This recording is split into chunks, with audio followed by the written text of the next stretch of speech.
Bagi-bagi dong, Fems. Kalau ke Trenggalek gak boleh dilewatkan menyantap ayam lodo ya.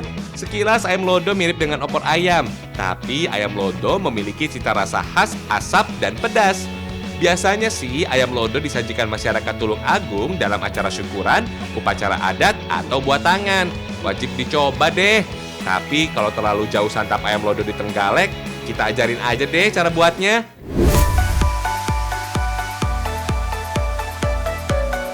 Ini dia bumbunya, Fems. Ada bawang merah, bawang putih, cabai rawit, kemiri, ketumbar, cabai merah, tomat, lengkuas, jahe, kunyit, kencur, santan, merica, garam, gula, daun salam, serai, dan daun jeruk. Jangan lupa daging ayam ya, Fems.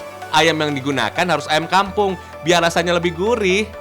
Ayam kampung nggak usah dipotong-potong, Fems. Setelah dicuci, tusuk dengan bambu. Kemudian ayam diasapi selama setengah jam. Nah, ini yang bikin beda sajian ayam lodo dengan opor ayam, Fems. Ketika diasapi, ayam nggak perlu diberi bumbu. Aroma khas asap akan tercipta setelah dibakar. Harum. Jangan lupa, ayam dibolak-balik supaya seluruh sisinya terasapi secara merata. Widih, warna ayamnya cantik banget. Menggoda selera makan banget nih. Kalau ayam sudah berwarna gelap, tinggal angkat dari panggangan deh. Sekarang olah bumbunya, Fems. Ulek cabai rawit biar pedasnya mantul. Ulek bersama garam, ketumbar, merica, dan kemiri. Tambahkan bawang putih dan bawang merah. Ayam yang sudah dipanggang harus direbus lagi supaya bagian dalam daging matang. Tumis cabai merah iris. Bagi pecinta pedas, cabai yang digunakan bisa ditambah sesuai selera, Fems. Makin banyak cabainya, maka semakin mantap pedasnya. Mantap! Lalu ulek sampai halus. Fems, cabai merah berguna untuk menciptakan kuah ayam lodo semakin merah merona. Kemiri. Tuh. Geprek jahe dan lengkuas. Ulek kencur dan kunyit. Iris-iris tomat, serai, daun salam, dan daun jeruk. Salam. Kelapa jangan lupa diperas ya, Fems. Santan yang digunakan nggak perlu terlalu kental. Soalnya air santan akan mengental saat ayam diproses nanti. Jumlah air santan yang lebih banyak juga bisa membuat daging ayam makin empuk, Fems. Oh iya, rebusan ayam jangan lupa dibolak-balik supaya matang merata. Setelah direbus kurang lebih 20 menit, angkat ayam deh. Yuk, tumis bumbu halus selama beberapa menit. Aduk-aduk agar bumbu nggak gosong ya, Fems. Kalau bumbu sudah matang, masukin santan. Aduk-aduk terus agar santan tercampur rata. Terakhir, masukin ayamnya, Fems. Aduk kuah santan sambil siram-siram ke ayam ya. Aduh, jadi bikin lapar nih. Sabar ya, Fems, biarkan santan matang dan kental. Setelah dimasak selama 20 menit, angkat deh. Lalu pisahkan ayam dari kuah santannya. Berhubung udah lapar, langsung sikat aja deh. Rasanya enak. Aroma khas asapnya sangat terasa. For your info nih, Fems, lodo berarti empuk sampai dagingnya terlepas dari tulangnya. Jadi nggak heran kalau tekstur dagingnya lembut banget. Kalau mau ada sensasi lebih kenyal, ayam jangan dimasak sampai lodo ya, Fems. Menurut sebagian orang, lodo artinya makanan yang gurih dari santan. Apapun itu, ayam lodo emang mantap betul. Mantul. Fems, ayam lodo paling nikmat disantap bersama nasi gurih atau nasi uduk. Makin lengkap lagi, ada sayur urapnya, Fems. Waduh, kalau makan ayam lodo bisa-bisa lupa sama angka timbangan nih, Re. Hihihi.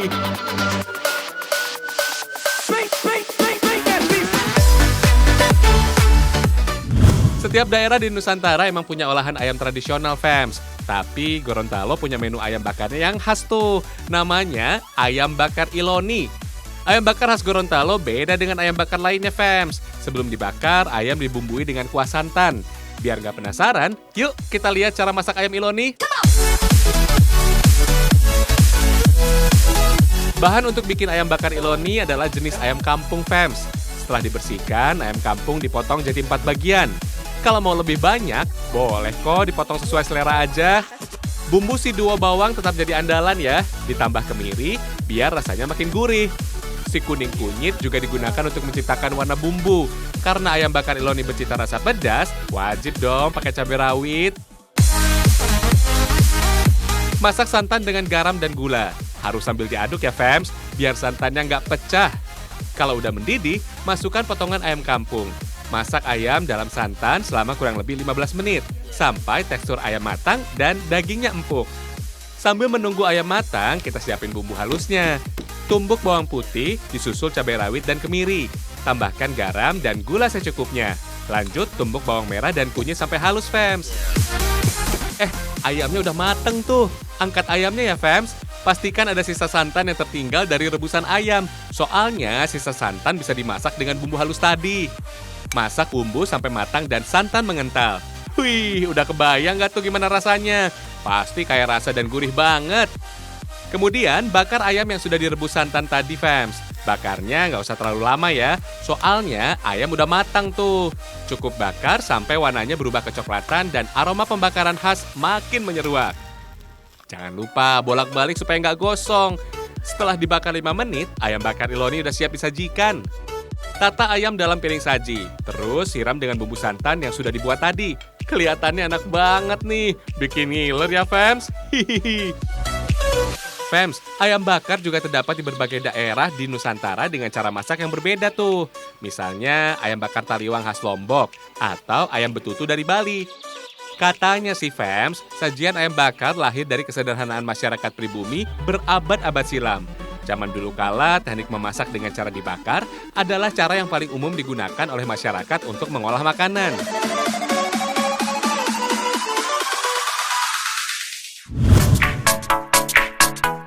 Kita melipir ke sudut kota Tanjung Pinang yuk, tepatnya di daerah Senggarang. Kita nikmati nasi pulut kuning udang, alias nasi ketan dengan taburan udang goreng, Fems. Kita lihat cara bikinnya deh. Bahannya sederhana, ada beras ketan, santan, dan kunyit. Untuk udang gorengnya cukup dibumbui asam dan garam saja, Fems. Agar nasi pulut berwarna kuning, gunakan kunyit yang ditumbuk sampai halus. Lalu peras kunyit dan diamkan sampai warnanya meresap di beras ketan, Fems. Sambil menunggu beras kuning, kita bumbui dulu udang, Fems. Lumatkan asam jawa dengan air, tambahkan garam sesuai selera. Lalu masukkan udang yang sudah dicuci bersih. Rendam beberapa menit biar rasa asamnya menyerap ya, Fems. Saatnya masak beras ketan yang sudah direndam kunyit. Pisahkan beras ketan dari air rendaman kunyit. Taruh dalam wadah atau loyang anti panas ya, Fems. Tambahkan santan kental dan garam sesuai selera deh. Aduk sampai semua tercampur merata. Tinggal tuang ke dalam loyang datar, Fems. Tinggal kukus beras ketan dalam dandang yang sudah dipanaskan selama 30 menit. Lanjut, kita goreng udang sampai berwarna kuning kecoklatan. Jadi deh. Setelah matang, nasi pulut kuning disajikan dengan topping udang, Fems. Bikin lapar deh.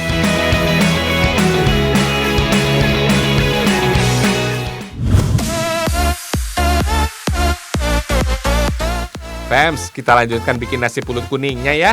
Biar makin meriah, kita masak kari ayam, Fems. Bahan-bahan yang diperlukan ada ayam, cabai keriting, kentang, santan, bawang, kulit, jahe, lengkuas, dan ketumbar. Haluskan semua bumbu, Fems. Lalu tumis sampai aroma harum menyeruak. Aduk-aduk agar bumbu nggak gosong. Masukkan daun jeruk, salam, dan serai. Disusul ayam dan aduk sampai tercampur rata. Tambahkan air, garam, dan gula. Tutup wajan dan biarkan agar air menyusut dan bumbu meresap sempurna. Setelah 20 menit, masukkan kentang dan santan, Fems.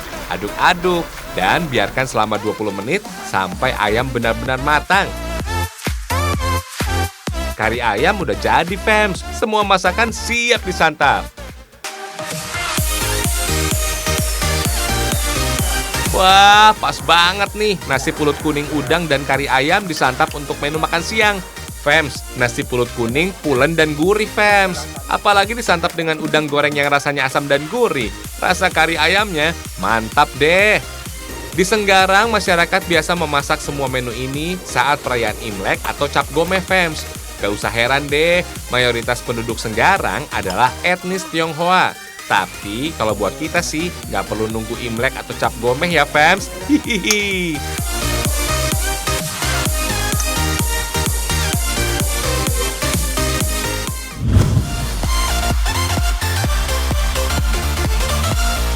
Pagi-pagi begini, siapa yang nggak nolak sih dikasih sarapan lumpia goreng? Lengkap banget deh untuk memulai pagi hari yang cerah. Enak banget sih. Kalian pasti tahu dong, lumpia goreng adalah hidangan khas Jawa Tengah, khususnya di kota Semarang. Bagi yang penasaran, kita kasih tahu deh cara bikin lumpia.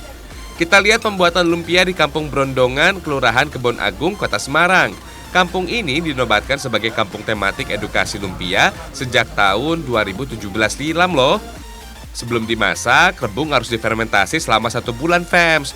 Proses fermentasi untuk menghilangkan kandungan racun cyanogenetik glukosid di dalam rebung.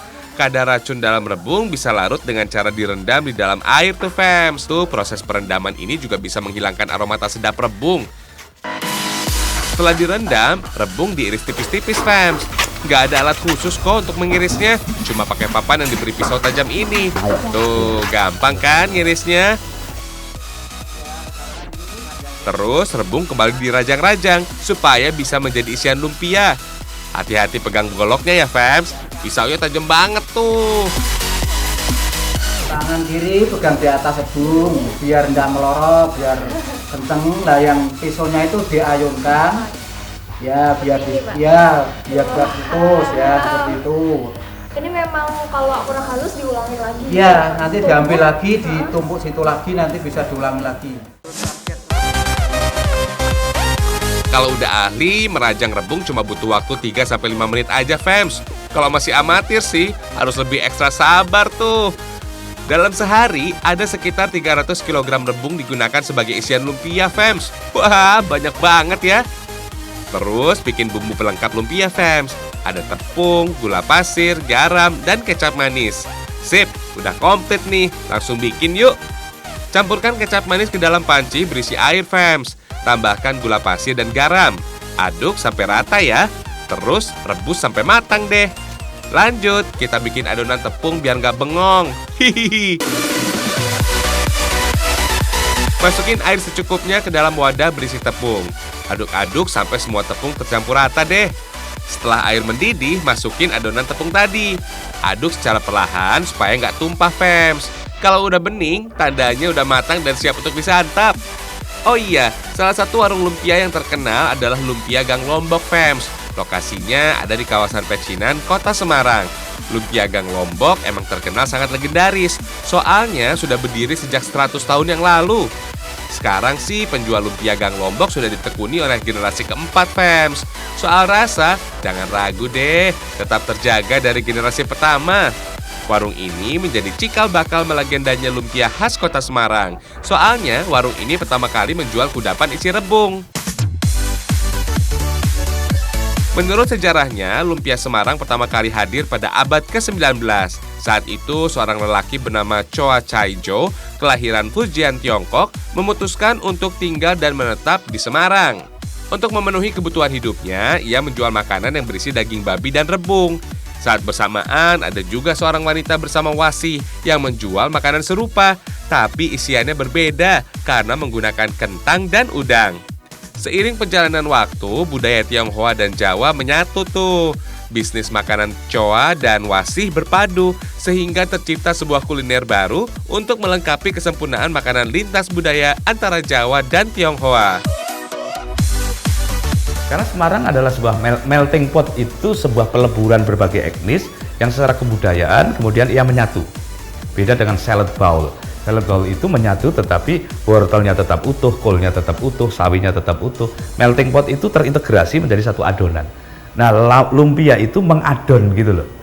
Mengadon menjadi milik bersama. Jadi saya kira saya sudah lupa lagi apakah saya ini Jawa atau Cina atau Arab sepanjang di hadapan pada lumpia. Kemudian isi kulit lumpia menjadi udang yang dicampur dengan rebung dan telur. Jadinya kudapan ini semakin diterima oleh masyarakat Kota Semarang. Oh iya, fams, nama lumpia berasal dari tempat dijejakan makanan ini, yaitu Olympia Park atau pasar malam Belanda pada masa itu. Semakin terkenalnya makanan buatan Choa dan Wasi, membuat masyarakat setempat mengenal kudapan ini dengan nama lumpia deh. Untuk isian lumpia biasa disiapkan secara langsung di kedainya, biar lebih segar. Ya kita ya jaga kualitas tadi ya. Nyucinya kita masak kan di sini semua. Sama kita nyuci rebungnya kan juga nggak bau. Gitu. Setelah isian dimasak, tinggal taruh di atas kulit lumpia. Terus gulung yang rapi deh. Fems, ada 2 macam lumpia yang disediakan di warung lumpia Gang Lombok, Fems, yaitu lumpia basah dan lumpia goreng. Keduanya bisa langsung disantap kok. Tapi lumpia basah biasa dipesan oleh wisatawan supaya bisa digoreng kembali di rumah. Emang enak deh menyantap lumpia saat masih hangat. Apalagi kalau disajikan dengan daun selada segar, cabai rawit, dan daun bawang. Gak ketinggalan, cocolan khas dari tepung dan kecap manis, Fems. Mantul! Satu buah lumpia harganya sekitar Rp15.000. Dalam sehari, warung lumpia ini bisa melayani sampai 500 buah lumpia loh. Luar biasa. Bukan cuma enak, Fems, rebung ternyata sangat bermanfaat untuk kesehatan loh. Kandungan gula di dalam rebung lebih rendah daripada kadar gula dalam buah dan sayuran lainnya. Rebung ini juga bisa menjadi sumber protein, kayak vitamin dan mineral. Tinggi serat, bisa merangsang nafsu makan, sampai menurunkan tekanan darah. Ayo, kalau mau sehat nggak usah ragu deh konsumsi rebung.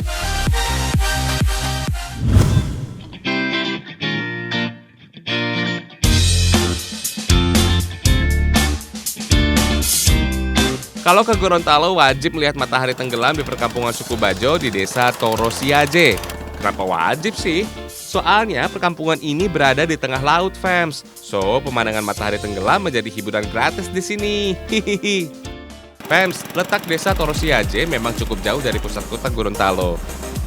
Kurang lebih harus menempuh perjalanan sekitar 7 jam berkendara untuk sampai di Kecamatan Popayato, Kabupaten Pohuwato. Kalau udah sampai di dermaga Popayato, tinggal naik perahu dengan tarif Rp5.000 per orang.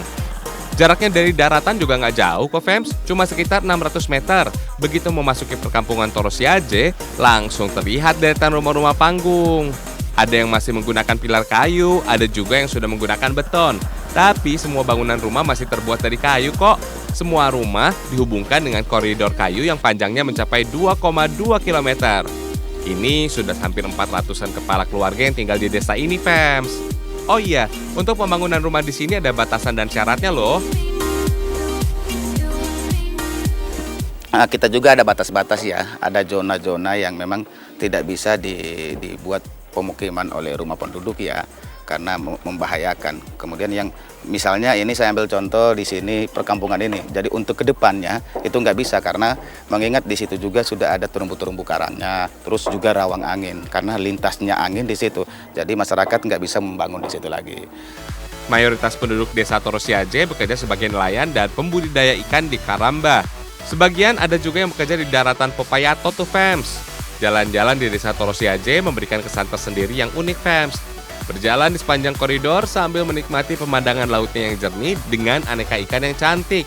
Duh, pokoknya dijamin beda deh liburan kamu.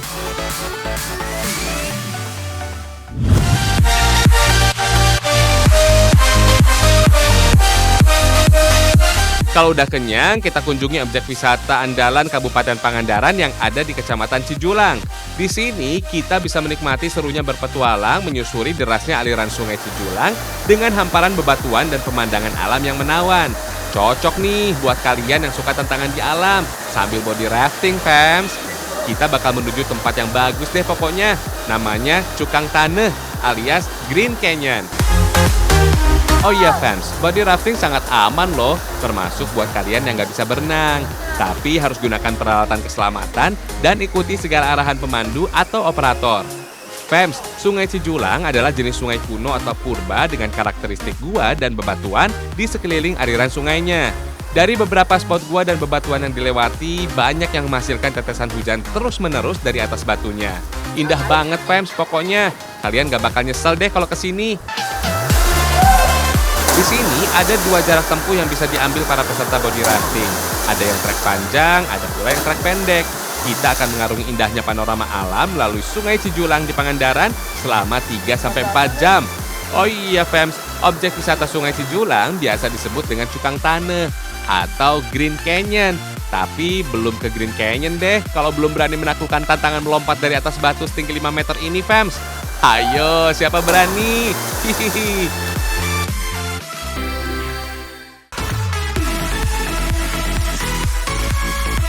Kekayaan Indonesia memang tak ada habisnya. Masih banyak cerita yang menarik lainnya. Saksikan terus Ragam Indonesia. Satu Indonesianya berjuta kekayaannya. Sampai jumpa.